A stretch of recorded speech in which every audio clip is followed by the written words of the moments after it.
Welcome to BRK news. అందరికీ అంతర్జాతీయ మహిళా దినోత్సవ శుభాకాంక్షలు. ప్రస్తుతం స్టూడియోలో మనతో పాటు ఉన్నారు డాక్టర్ కావ్య గారు, ప్రముఖ కార్డియాలజిస్ట్. వారితో స్పెషల్ చిట్ చాట్. మ్యామ్ నమస్తే అండి. అంతర్జాతీయ మహిళా దినోత్సవ శుభాకాంక్షలు. Thank you. మీకు కూడా. అంటే గుర్తొస్తూ ఉంటుంది, చిల్డ్రన్స్ డే కల్లా మీ పాటలే ప్లే అవుతూ ఉంటాయి. అప్పుడే ఇంత పెద్ద డాక్టర్ అయిపోయారో అనిపిస్తూ ఉంటుంది. చాలా మంది అలానే అనిపిస్తారు. అంటే చాలా మంది పేషెంట్స్ కి వాళ్ళు వస్తారు ఓపీడీకి, ఏంటమ్మా చెస్ట్ పెయిన్, ఆయాసమ్మా, అలా అంటే చాలా సీరియస్ ఫీల్డ్ కదా మాది. అలా అడిగినా గానీ వాళ్ళు, అమ్మ మీరు లిటిల్ సోల్జర్స్ లో యాక్టింగ్ చేస్తారు కదా, ఒక ఫోటో దిగుతారా అని అంటే వెంటనే కొంచెం కూల్ అవుతుంది ఎన్వైరన్మెంట్. అవును. సో చాలా మందికి అంటే ఇప్పుడు థర్డ్ జనరేషన్ నడుస్తుంది అనమాట. అప్పుడు అడల్ట్స్ వాళ్ళ పిల్లలు, ఇప్పుడు వాళ్ళ పిల్లలు. స్టాండర్డ్ డైలాగ్ నాకు చాలా మంది చెప్పేది ఏంటంటే, ఆ పాట పెట్టండి మా పిల్లలు తినరు. అవును, రోజు ఆ పాట నడుస్తుంది మా ఇంట్లో.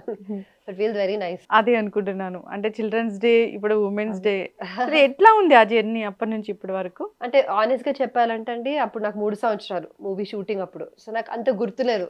గుర్తుండేవి ఏంటంటే అమ్మ నాన్న చెప్పేవి, పెద్ద నాన్న అంటే గంగరాజు గున్నం గారు వాళ్ళు చెప్పేవి, కొన్ని టిట్ బిట్స్ చెప్తుంటారు, ఇలా జరిగింది అలా జరిగింది. కొన్ని హోమ్ వీడియోస్ ఉన్నాయి, అవి చూసుకొని ఓహో ఇది జరిగిందా అని తెలుసుకోవాలి నేను. కొన్ని విషయాలు గుర్తున్నాయి, ఎందుకంటే చాలా అన్కంఫర్టబుల్ గా ఫీల్ అయినవి గుర్తున్నాయి. ఏదో నెస్ట్ లో షూటింగ్ ఉంటుంది, వేడిగా ఉండింది, అందులోనే కూర్చోవాలన్నారు. ఒక పాట షూటింగ్ ది, దాని నుంచి బయటికి రాలేవు, అది అక్కడేమో వేడిగా ఉంది. ఆ కొన్ని గుర్తున్నాయి. అండ్ కొన్నిసార్లు నేను ఏదో నాకు మూడ్ బాగాలేక మొత్తం ప్యాకప్ చేయాల్సి వచ్చింది, అవన్నీ కొన్ని గుర్తున్నాయి. బట్ యాజ్ సచ్ చాలా వరకు నాకు గుర్తులేదు. కానీ ఇప్పుడు ఈ మధ్య నాకు తెలుస్తుంది ఎంత అది ఇంపాక్ట్ చేసింది అనమాట ఇన్ని జనరేషన్స్. అండ్ చాలా మంది అంటారు మా అన్నతో మేము ఇలానే ఉంటాము, మా చెల్లితో ఇలానే ఉంటాము. సో అంటే నాకు పెద్దనాన్నకి చెప్తా, it's great gift you've given to Telugu audience ఈ సినిమా అనేది. అంటే దాని తర్వాత మేము యాక్చువల్లీ ఇంగ్లాండ్ లో ఉన్నాం అప్పుడు, యూకేలో, ఎందుకంటే అమ్మ నాన్న అక్కడ కోర్స్ చేస్తూ ఉన్నారు. సో షూటింగ్ టైంకి ఇక్కడ వచ్చాము. ఒక 6 నెలలు నేను అన్న మా నాయనమ్మ తాతతో వచ్చాము, పెద్దనాన్న పెద్దమ్మతో ఉన్నాము. దాని తర్వాత అక్కడ వెళ్ళిపోయాము. సో ఆఫర్స్ వచ్చే లేదో కూడా నాకు తెలీదు. అండ్ అక్కడ అమ్మ నాన్నని చూసి డాక్టర్ అవ్వాలని ముందు నుంచి నేను అనుకున్నాను. అక్కడి నుంచి ఏం డివియేట్ అవ్వలేదు, అలానే ఎడ్యుకేషన్ అంతా కంటిన్యూ అయిపోయింది. అండ్ అక్కడే చదువుకున్నారు? అంటే నేను 3rd క్లాస్ వరకు అక్కడ ఉన్నాను. 3rd క్లాస్ మధ్యలో ఇండియాకి వచ్చేసాం, హైదరాబాద్ కి. సో ఎడ్యుకేషన్ అంతా ఇక్కడే. కాలేజ్ నేను మణిపాల్ కర్ణాటకలో చేశాను, దాని తర్వాత మొత్తం ఇక్కడే. కర్ణాటకలో చేసినప్పుడు తెలుసు ఆ ప్రోగ్రామ్, అప్పుడు నేను కూడా ఉన్నాను. సో మీరు అక్కడ చదువుకునేటప్పుడు అనుకున్నాను ఎప్పుడు డాక్టర్ అవుతారు, ఎప్పుడు వస్తారు అంటే, తీరా కట్ చేస్తే నేనే చాలా ఇంటర్వ్యూ చేశాను మిమ్మల్ని, చాలా వైరల్ ఇంటర్వ్యూ. అంటే ఈ కార్డియాలజీనే ఎందుకు ఇది మీరు తీసుకున్నారు? నాకు అదే కాలేజ్ ఉన్నప్పటి నుంచి నాకు మెడికల్ ఫీల్డ్ అంటే సర్జరీస్ అంత ఇంట్రెస్ట్ ఉండేది కాదు, నాకు మెడికల్ ఫీల్డ్ లో ఇంట్రెస్ట్ ఉండేది. సో జనరల్ మెడిసిన్ అయిపోయి నేను ఫస్ట్ నాన్నని చూసి ఆర్థోపెడిక్స్ చేద్దాం అనుకున్నా. కానీ అక్కడ పోస్టింగ్లతో అనకూడదు, కానీ నాన్నకు అంటూ ఉంటాను, నేను కార్పెంటర్ లాగా ఇలా టక్ టక్ టక్ కొడుతూ ఉంటారు. అండ్ బ్రూట్ ఫోర్స్ చాలా ఎక్కువ అవసరం ఉంది దానికి. అఫ్ కోర్స్ ఈ మధ్య చాలా అమ్మాయిలు కూడా చేస్తున్నారు, అండ్ దట్స్ గ్రేట్. కానీ నాకు అది ఎక్కలేదు అనమాట, ఇంత గట్టిగా వైలెంట్ గా చేస్తున్నారు అనిపించేది. తర్వాత అమ్మని చూసి గైనకాలజీ చేద్దాం అని అది కూడా ఫిక్స్ అయ్యాను. ఇంటర్న్షిప్ లో ఏదో ఒక 4:30 AM కి, అంటే చాలా మంది హడావుడిగా, చాలా బిజీ డ్యూటీ ఉండింది, అండ్ చాలా కేయాటిక్ గా ఉండింది అప్పుడు అనమాట. సో అది కూడా ఇంకా ఎరేజ్ చేశాను. సో జనరల్ మెడిసిన్ అయ్యాక దాంట్లో నా favourite was cardiology. Actually doctor Ranjan Shetty అని బెంగళూరులో చాలా పెద్ద కార్డియాలజిస్ట్, ఆయన మాకు క్లాసెస్ తీసుకునేవాళ్ళు కాలేజ్ లో ఉన్నప్పుడు. సో అంటే మంచి టీచర్ దొరికితే అలా ఫిక్స్ అయిపోతారు కదా. సో ఆయన తీసుకునే క్లాసెస్ నాకు చాలా నచ్చేవి. సో అక్కడి నుంచి ఐ హ్యాడ్ కార్డియాలజీ చేస్తే చాలా బాగుంటుంది, ఎంతమందికి అంటే జీవితాన్ని కాపాడుతున్నాం కదా, కాబట్టి అప్పుడు then I went to that stream. So ఇప్పటికి ఎన్ని ఇయర్స్ అయింది? ఇప్పుడు నాకు డిఎం అయిపోయి, అంటే డిఆర్ఎన్బి కార్డియాలజీ అయిపోయి 2 years అవుతుంది. అంటే ఆ ఎగ్జామ్ ప్రాసెస్ ఒక 1 year. సో అది 1 year and then 2 years after that. ఇప్పుడు కిమ్ సన్షైన్ లో ఉన్నారు కదా, బేగంపేట. Kim sunshine. ఎస్, అక్కడే చాలా బిజీగా ఉంటుంది, రష్ ఉంటుంది. మేము ఇంటర్వ్యూ అడిగినా కానీ ఈరోజు రేపు ఈరోజు అలా చెప్తూ ఉంటారు.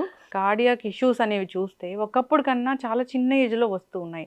అందులో యంగ్ ఉమెన్లో కూడా మనం చూస్తూ ఉన్నాం. రీసెంట్గా అయితే అన్ని టెస్టులు కరెక్ట్గానే ఉన్నాయి, అంతా బాగానే ఉంది అనుకున్న ఒక అమ్మాయి డాన్స్ వేస్తూ చనిపోవడం కూడా జరిగింది. అంటే ఇలాంటివి ఎందుకు జరుగుతున్నాయి? అదే నేను చాలా ఇంటర్వ్యూస్ చెప్పాను ఈ మధ్యన, ఏంటంటే చాలా మంది యంగ్ పీపుల్లో కూడా హార్ట్ అటాక్స్ వస్తున్నాయి. ఎర్లీ 30s లో కూడా ఎంతమంది చూస్తున్నాము. మీరు అన్నట్టు ఫీమేల్స్ వస్తుంది, కానీ ఆ ఏజ్ గ్రూప్ లో మేల్ పేషెంట్స్ కి ఎక్కువ రిస్క్ ఉంటుంది. కానీ smoking is the very big risk factor అని ఈ మధ్యన ఫీమేల్స్ కూడా సిగరెట్ తాగే వాళ్ళు ఉన్నారు. So cigarette smoking is the biggest risk, modifiable risk factor. నేను చాలా టైమ్స్ చెప్తూ ఉంటాను ఇంటర్వ్యూస్ లో, మాడిఫైబుల్ రిస్క్ ఫ్యాక్టర్ ఏంటంటే మన చేతిలో ఉంది ఇది, మనం మార్చుకోవచ్చు దాన్ని, మనం కంట్రోల్ చేసి ఆ రిస్క్ ని తగ్గించవచ్చు. ఇప్పుడు సిగరెట్ తాగిన వాళ్ళకి ఒకవేళ ఆపేశారు అనుకోండి 1.5-2 years కల్లా వాళ్ళ risk will be same as somebody who never smoked. So అంత ముఖ్యం అన్నమాట సిగరెట్ స్మోకింగ్ మానేయడం. ఇంకొకటి వచ్చేసి life style, sedentary life style, food habits. ఇప్పుడు స్విగ్గీలో అర్ధరాత్రి 1 AM కి కూడా ఒక 20 rupees వర్త్ గులాబ్ జామున్ కూడా ఆర్డర్ చేయొచ్చు. అంటే లిమిట్ లేదు. సో దానికి so many things and food habits, sedentary life style, convenience of everything. ఇప్పుడు వెళ్ళి నడుచుకుంటూ వెళ్ళి తెచ్చే అవసరమే లేదు. బిగ్ బాస్కెట్, ఇన్స్టామార్ట్ అన్ని వచ్చేస్తాయి. ఒక మ్యాచ్ బాక్స్ కావాలంటే కూడా వచ్చేస్తుంది.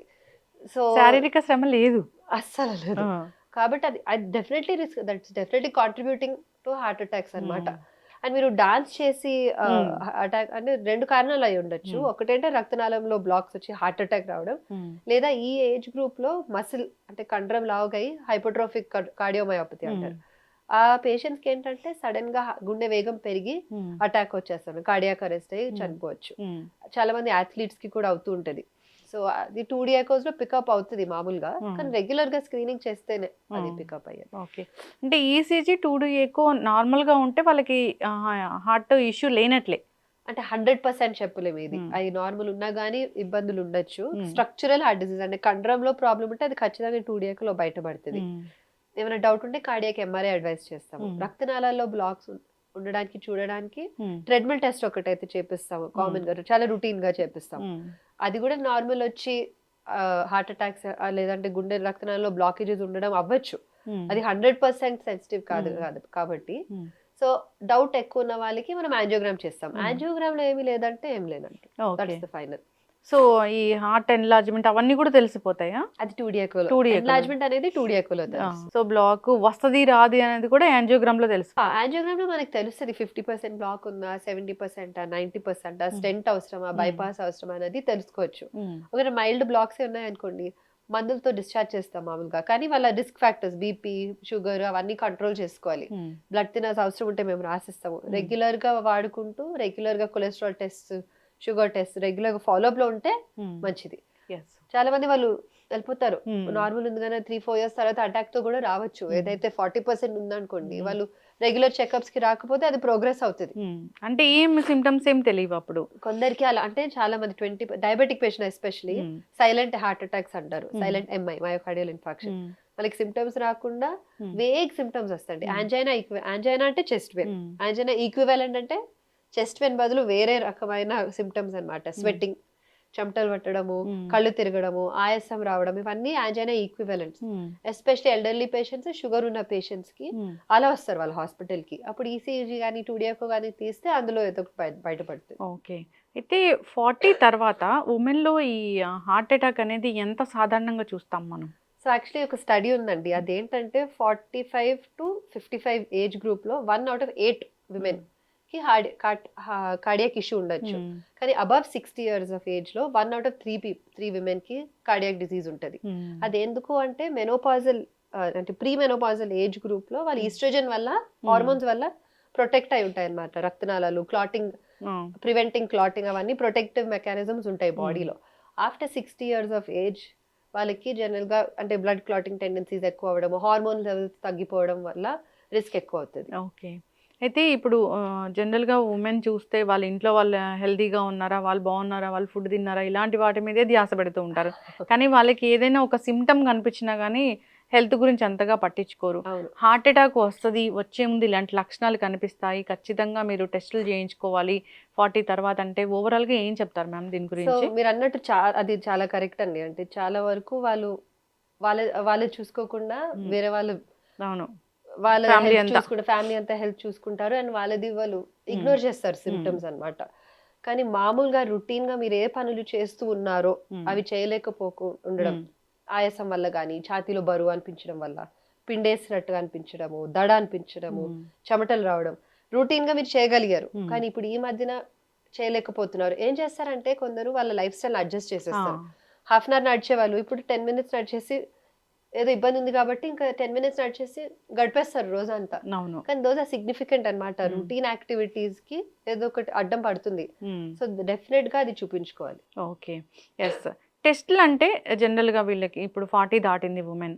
సో, వాళ్ళకి టెస్ట్లు అంటే ఏముంటాయి? టెస్ట్ అంటే ఈ కార్డియాక్ పరంగా హ్మ్. ఈసీజీ, 2D ఎకో, వీలైతే treadmill test, hmm. Cholesterols, sugars. Hmm. This are basic. Of hmm. Course creatine, kidney function, liver function, haemoglobin అవన్నీ కూడా చెక్ చేయాలి. ఎగ్జిక్యూటివ్ హెల్త్ ప్యాకేజెస్ ఉంటాయి ఎక్కడైనా. హ్మ్. అది చేయించుకోవడమే మంచిది. హ్మ్. అది అనిపించచ్చు అనవసరంగా ఇవన్నీ చేయించుకుంటా అట్లీస్ట్ వన్స్ హ్మ్. Should get it done. Because cholesterols చాలా మందికి వాళ్ళ కొలెస్ట్రాల్స్ ఎంత ఉన్నాయి, దే హావ్ నో ఐడియా. అవును. 50+ ఉన్నా, 60+ ఇయర్స్ ఉన్నా కానీ వాళ్ళకి అసలు జన్మలో చేయించుకోలేదు హ్మ్. Cholesterol test. So that is bear minimum, అది ఉండాల్సిందే. అండ్ షుగర్ ఉన్న పేషెంట్ కదా ఖచ్చితంగా హ్మ్. కొలెస్ట్రాల్ తగ్గించే టాబ్లెట్లు వాడాలి అండ్ టెస్ట్ చేయించుకోవాలి. ఈ ఊబకాయం అనేది హార్ట్ అటాక్‌కి ఎలా దారితీస్తుంది అసలు? ఒబేస్ ఉన్న పేషెంట్స్ కి అన్ని రిస్క్ ఫ్యాక్టర్స్ అడిషనల్గా ఉంటాయి. హ్మ్.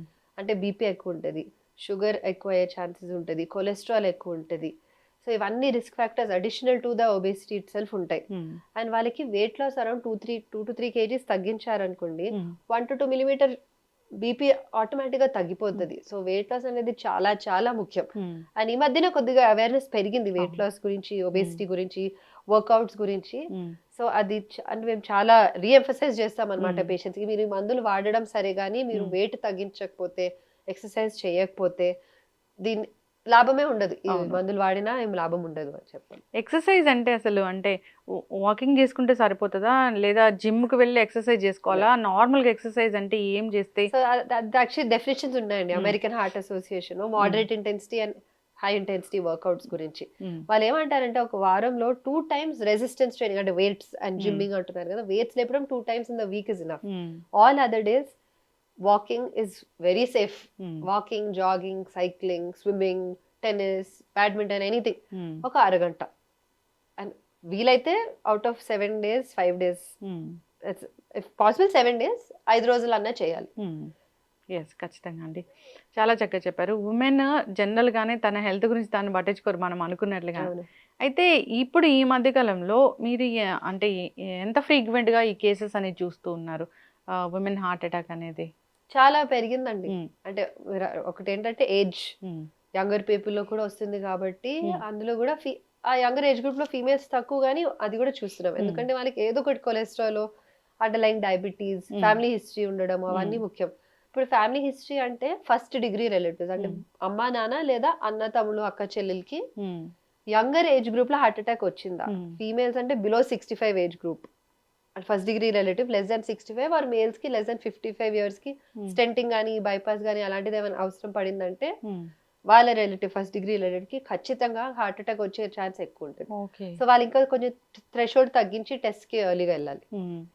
సో, ఈ పెళ్లి కాని వాళ్ళలో ఈ హార్ట్ ఇష్యూస్ వస్తే మ్యారేజ్ లైఫ్ అనేది లీడ్ చేయొచ్చా? నార్మల్ లైఫ్ చెయ్యొచ్చండి. లీడ్ చేయొచ్చా? చెయ్యొచ్చు. ఇప్పుడు మీరు అడిగేదేంటి అనుకుంటా అంటే కంజనైటల్ హార్ట్ డిసీజ్. హ్మ్. అంటే పుట్టుకతో వచ్చే హ్మ్. గుండె జబ్బులు కొన్ని ఉంటాయి. హ్మ్. హార్ట్‌లో హోల్స్ వినుంటారు మీరు. అవును. హార్ట్‌లో హోల్ ఉండడం కానీ, ప్రెషర్ ఎక్కువ ఉండడం, కొన్ని హ్మ్. రక్తనాళాల్లో కవాటాలు టైట్‌గా ఉండడం అది అవును. చాలా కామన్‌గా చూస్తాం ఫీమేల్ పేషెంట్స్‌లో హ్మ్. ఎస్పెషల్లీ యంగర్ మైట్రల్ స్టెనోసిస్ అంటారు ఒకటి. హ్మ్. Rheumatic heart disease. కవాటం అనేది టైట్‌గా ఉంటది. హ్మ్. సో, దానికి కొన్ని ప్రొసీజర్స్ అవసరం. సివియర్‌గా ఉందంటే బలూన్‌తో ఓపెన్ చేయొచ్చు. హ్మ్. మరీ సివియర్‌గా ఉందంటే ఓపెన్ హార్ట్ సర్జరీ చేసి వాల్వ్ రీప్లేస్ చేయొచ్చు. హ్మ్. అలాగని అసలు పెళ్లి చేసుకోలేరు, ఇంకా పిల్లలు కనలేరని ఆఫ్‌కోర్స్ మైండ్ హ్మ్. సెట్ అలా ఉంటది. అవును. కానీ అలా కాదు. వాళ్ళ హ్మ్. ఆ పేషెంట్‌కి మేము టిష్యూ వాల్వ్స్ పెడతాము. హ్మ్. అంటే చైల్డ్ బేరింగ్ ఏజ్ గ్రూప్‌లో. హ్మ్. ఎందుకు వాళ్ళు అంటే బ్లడ్ థిన్నర్స్ వాడాలి దానికోసం హ్మ్. Anti coagulation. సో, దానివల్ల కొద్దిగా ప్రెగ్నెన్సీలో ఎఫెక్ట్ అవ్వచ్చు. హ్మ్. కాబట్టి టిష్యూ వాల్వ్స్ పెడతాం ఈ పేషెంట్స్‌లో. హ్మ్. సో, ఆ బ్లడ్ థిన్నర్ అనేది తగ్గించుకుంటూ ఎళ్ళొచ్చు. Hmm. Definitely education is required for the patient and the family. కొందరికి కష్టమే అది యాక్సెప్ట్ చేయడం కానీ, they can lead a normal life with okay. Regular checkups. With checking there కొన్ని బ్లడ్ టెస్ట్స్ ఉంటాయి చెక్ చేసేవి. హ్మ్. అవన్నీ చూసుకుంటూ హ్మ్. చేయొచ్చు. కానీ ఇంకొకటేంటంటే కొన్ని డిసీజెస్ ఉంటాయి. హ్మ్. ఎందులో అయితే మేము ప్రెగ్నెన్సీ కాంట్రా ఇండికేటెడ్ అనే చెప్తాం. ఎందుకంటే లేదంటే పేషెంట్‌కి హ్మ్. డేంజరస్ అది. ఓకే. పేషెంట్ హెల్త్‌కి అది మంచిది కాదు. హ్మ్. ఆ కొన్ని విషయాల్లో వాళ్ళు ప్రెగ్నెన్సీ అవాయిడ్ చేస్తేనే మంచిది. హ్మ్. ఎలాంటి ఇష్యూస్ ఉంటాయి? అంటే ఒకటి pulmonary stenosis, severe pulmonary artery hyper అంటే చాలా హ్మ్. టెక్నికల్ టర్మ్స్ ఉన్నాయి ఆ! కొన్ని. అవేంటంటే ప్రెగ్నెన్సీలో కొద్దిగా హిమోడైనమిక్ చేంజెస్ వస్తాయి. హ్మ్. బ్లడ్ ప్రెషర్ పెరగడము, హ్మ్. వాల్యూమ్ పెరగడం అవన్నీ ఉంటాయి. హ్మ్. సో, అవి డెట్రిమెంటల్ అన్నమాట. హ్మ్. ఆ డిసీజ్‌కి అది ఇంకా వర్స్ అవుతదన్నమాట హ్మ్. ప్రెగ్నెన్సీ ద్వారంగా. ఇప్పుడు ప్రెగ్నెన్సీలో బీపీ వస్తే అది గుండె మీద ప్రభావం చూపిస్తదా?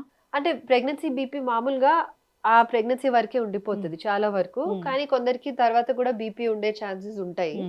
గుండెకి ఎఫెక్ట్ అంటే జస్ట్ ఇండైరెక్ట్ గా బీపీ ఉన్న పేషెంట్స్ కి ఎలా గుండె మీద రిస్క్ ఉంటుందో అలానే, కానీ డైరెక్ట్ గా ఉండదు. ఇప్పుడు జనరల్గా చూస్తే మ్యామ్ అందరిది చాలా బిజీ లైఫ్ అయిపోయింది. ఇప్పుడు కాలేజ్ స్టూడెంట్స్ కావచ్చు, హోమ్ మేకర్స్ కావచ్చు, జాబ్ హోల్డర్స్ కావచ్చు, ఎవరైనా కానీ చాలా లైఫ్ స్టైల్ అనేది బిజీ అయిపోయింది. వీళ్ళకి ఆరోగ్యం కోసం ఒక 4 సూత్రాలు అంటే ఏం చెప్తారు అసలు? ఒకటేంటంటే చాలా మంచి క్వశ్చన్ అడుగుతా ఆల్వేస్. అక్కడ ఏంటంటే sleep is extremely important. Sleep and taking time for your self. మీరు అన్నట్టు స్ట్రెస్సెస్ ఎన్నో ఉన్నాయి, డిస్ట్రాక్షన్స్ ఎన్నో ఉన్నాయి, వేరే వేరే రకాల నుంచి అసలు ఎక్కడ లేని వేరే దేశాల్లో జరిగే కూడా మనం అంటే ఫోన్ లో చూసుకొని ఎంత డిస్టర్బింగ్ వీడియోస్ చూపిస్తారు ఎక్కడో జరిగినవి, too many details, too graphic videos చూపిస్తారు. అది ఇండైరెక్ట్ ఏదో ఒకటి ఎఫెక్ట్ అవుతుంది మన మనసుకి.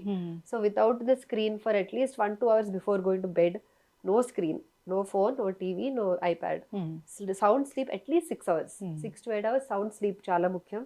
రెండోది వచ్చేసి రెగ్యులర్ ఎక్సర్సైజ్. నేను మాటికి చెప్తున్నాను జపం లాగా, బట్ ఇట్స్ సో ఇంపార్టెంట్. ఒక అరగంట ఎక్సర్సైజ్ కంపల్సరీ. మీరు ఏం చేస్తున్నా మీకోసం మీరు ఆ అరగంట తీసుకోవాల్సిందే. లేదు చాలా బిజీగా ఉంటాము, పనిలో పైకి కిందికి అది కుదరదు. Half an hour of exercise, healthy lifestyle and healthy diet. Oily food, spicy foods, అంటే డీప్ ఫ్రైడ్ ఏదైనా సమోసాలు, బజ్జీలు రొటీన్ గా ప్రతిరోజు ఆఫీస్కి వెళ్ళే వాళ్ళైతే ప్రతిరోజు ఆఫీస్ లో ఏదో టీ బ్రేక్, స్నాక్ బ్రేక్, అది not good. Should have a healthy fruits, nuts, vegetables. చెప్పడానికి ఈజీ నాకు, but you have to make sure that your diet is healthy. Mutton, red meat అనేది తగ్గించాలి. చికెన్ పర్వాలేదు, ఫిష్ మంచిది. So అలా కొద్దిగా healthy diet and regular checkups, at least cholesterol, sugars, blood pressure. Yes ma'am. అయితే blood thinners అనేవి అప్పుడు corona time నుంచి మాకు తెలిసిపోయింది చాలా. అలాంటివి డాక్టర్ ప్రిస్క్రైబ్ చేయకుండా వాడే వాళ్ళు చాలా మంది ఉన్నారు. సో అలాంటి వాళ్ళకి ఏం చెప్తారు? అంటే ఇప్పుడు ఇండికేషన్ లేకుండా ఏ మందు వాడకూడదు, డాక్టర్ చెప్పిన సలహా లేనిది వాడకూడదు. బ్లడ్ థిన్నర్స్ కి కొంతవరకు సైడ్ ఎఫెక్ట్స్ ఉంటాయి. మోషన్, స్టూల్లో రక్తం రావడము, లేదా దగ్గేటప్పుడు రక్తం రావడం, ఇవన్నీ రేర్ కాంప్లికేషన్స్. కానీ కొద్ది గ్యాస్ట్రైటిస్ చాలా వరకు అవుతుంది, ఎందుకంటే మనం ఈసోఫేగస్ ఫుడ్ పైప్ ని కొద్దిగా ఇరోడ్ చేస్తుంది. So without indication blood thinner వాడకండి. ఆఫ్ కోర్స్ డాక్టర్ ని కన్సల్ట్ చేయండి. అండ్ ఇఫ్ ఇండికేటెడ్ ఓన్లీ, ఇప్పుడు ప్రైమరీ ప్రివెన్షన్ అంటారండి. ప్రైమరీ ప్రివెన్షన్ అంటే ఏంటి? మనకు జబ్బు రాక ముందు ప్రివెంటివ్ గా కొన్ని మందులు వాడడం. ఇప్పుడు గైడ్ లైన్స్ ప్రకారంగా ఆస్ప్రిన్ అంటే ఈ బ్లడ్ థిన్నర్స్ వాడడం ఇప్పుడు గైడ్ లైన్స్ లేదు. సో బీపీ షుగర్ ఉంది కాబట్టి మేము బ్లడ్ థిన్నర్స్ వాడేస్తామని కాదు. ఐ మీన్ ఇండికేషన్ ఉంటేనే, డాక్టర్ చెప్తేనే వాడండి. ఎస్, ఖచ్చితంగా మ్యామ్, చాలా చక్కగా చెప్పారు. అయితే ఇప్పుడు హార్ట్ అటాక్ వస్తుంది, విమెన్లో కావచ్చు, మెన్లో కావచ్చు. హార్ట్ అటాకే అది అని తెలిపే ఒక లక్షణం అంటే ఏంటి? అంటే చాలా మంది మాకు గ్యాస్ట్రైటిస్ లే, మేము తర్వాత పోదాంలే అని ప్రాణాలు కోల్పోయిన వాళ్ళు చాలా మందిని చూసాం. అంటే ఇది కనిపించిన వెంటనే హాస్పిటల్కి వెళ్ళండి అంటే ఏం చెప్తారు మ్యామ్? అదండి, ఛాతీలో బరువు అనేది చాలా టిపికల్ టర్మ్. ఏదో చాలా వెయిట్ పెట్టేసినట్టు గుండె మీద, ఛాతీలో బరువు లేదా పిండేసినట్టుగా అనిపించడము, చెమటలు రావడం, అండ్ నడిచినప్పుడు ఎక్కువ అవడం, మెట్లెక్కినప్పుడు ఎక్కువ అవడం, కూర్చుంటే తగ్గడం, అవన్నీ typical cardiac science, cardiac pain science అన్నమాట. అలా అండ్ నేను చాలా సార్లు చెప్తాను, మీకు గ్యాస్ట్రైటిస్ అండ్ డౌట్ ఉంటే వెళ్ళండి, పర్వాలేదు, ఈసీజీ తీయించుకొని నార్మల్ అయి ఉండొచ్చు. కానీ గుండె నొప్పిని మిస్ చేసి వెళ్ళకుండా ఉండడం అనేది తప్పు. చాలా టైం గడిచిపోతే అది హార్ట్ అండ్ డ్యామేజ్ చేస్తుంది. అవును. అంటే ఇప్పుడు రక్తనాళం బ్లాక్ ఉంది, మీరు వెళ్ళలేదు హాస్పిటల్ కి 4, 5, 10, 12 hours తర్వాత, కొందరు వస్తారు 3 రోజుల తర్వాత. అదేంటంటే గుండె అనేది కండరం. సో ఆ కండరానికి మీరు రక్తం అందించకుండా చేస్తున్నారు. హార్ట్ అటాక్ అంటేనే అది ఆ రక్తనాళంలో గడ్డగట్టింది.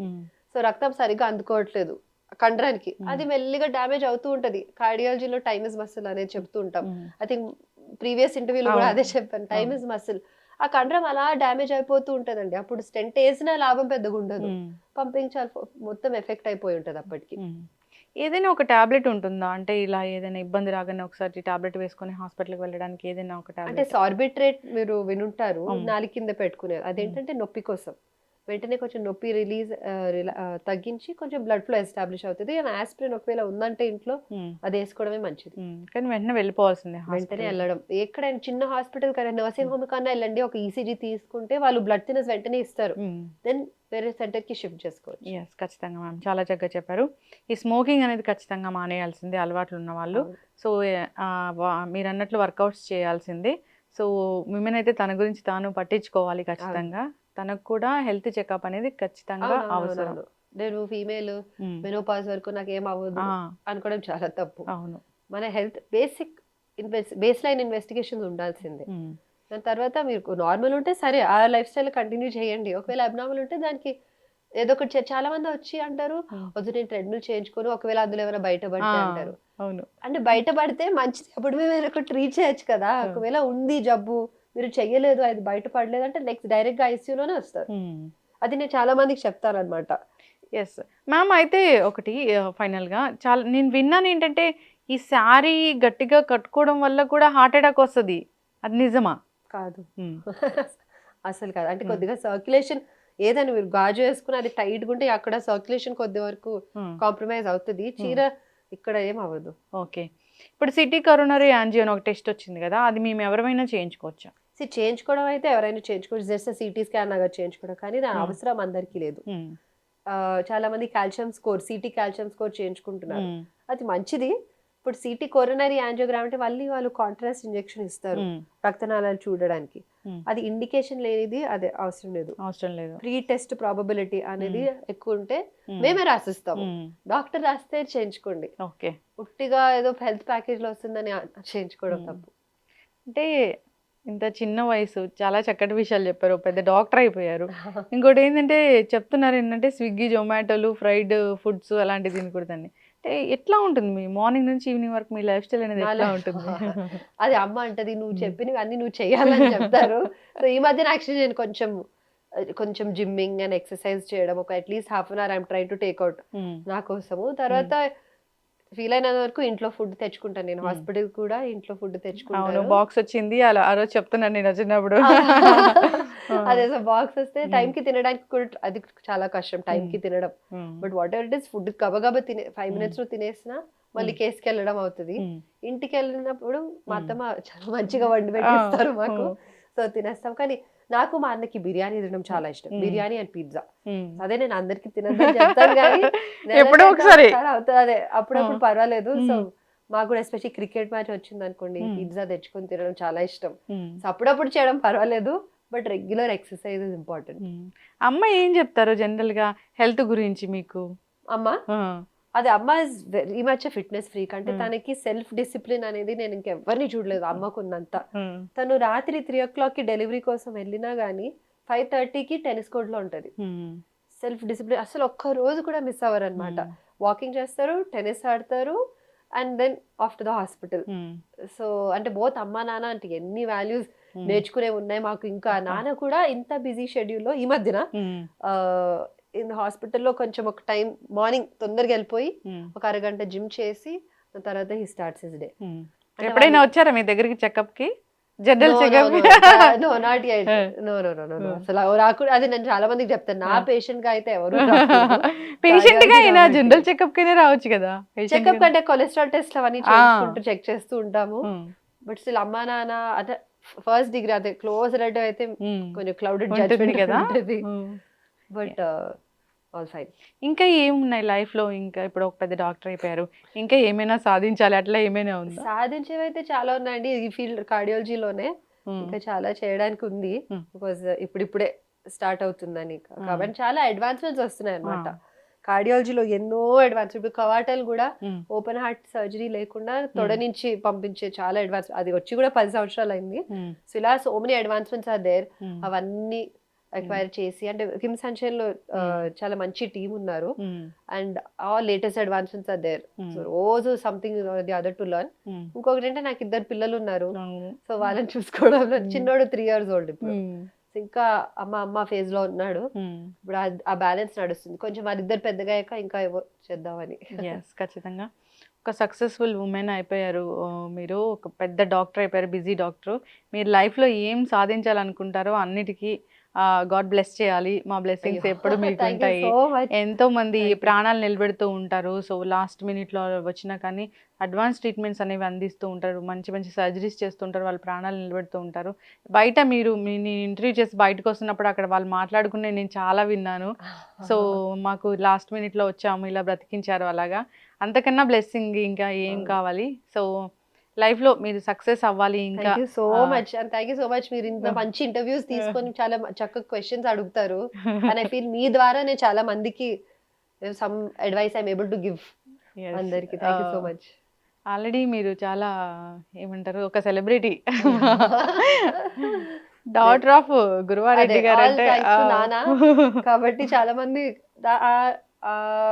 అంటే దాంతో కూడా వస్తూ ఉంటారు అనమాట హాస్పిటల్. అవును, డాక్టర్ గురువారెడ్డి కూతురు కదా బాగా చూస్తారు అనుకుంటారు.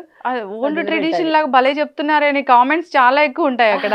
అంటే ఒక ఇప్పుడే చదువుకున్న డాక్టర్స్ లాగా కాదు, పాత డాక్టర్ లాగా చెప్తున్నారు అనేది నా వీడియోలో చాలా కామెంట్స్ చూసాను నేను. Thank you thank you. Yes, మనం మాకు ఇప్పుడే కాదు రెగ్యులర్ గా కూడా ఇంటర్వ్యూస్ ఇవ్వాలి. Sure, definitely definitely. ఎస్, చక్కటి ఇన్ఫర్మేషన్ మ్యామ్. అందరికీ కూడా ఇంకొకసారి అంతర్జాతీయ మహిళా దినోత్సవ శుభాకాంక్షలు. మీకు కూడా. Yes, thank you so much. ధన్యవాదాలు.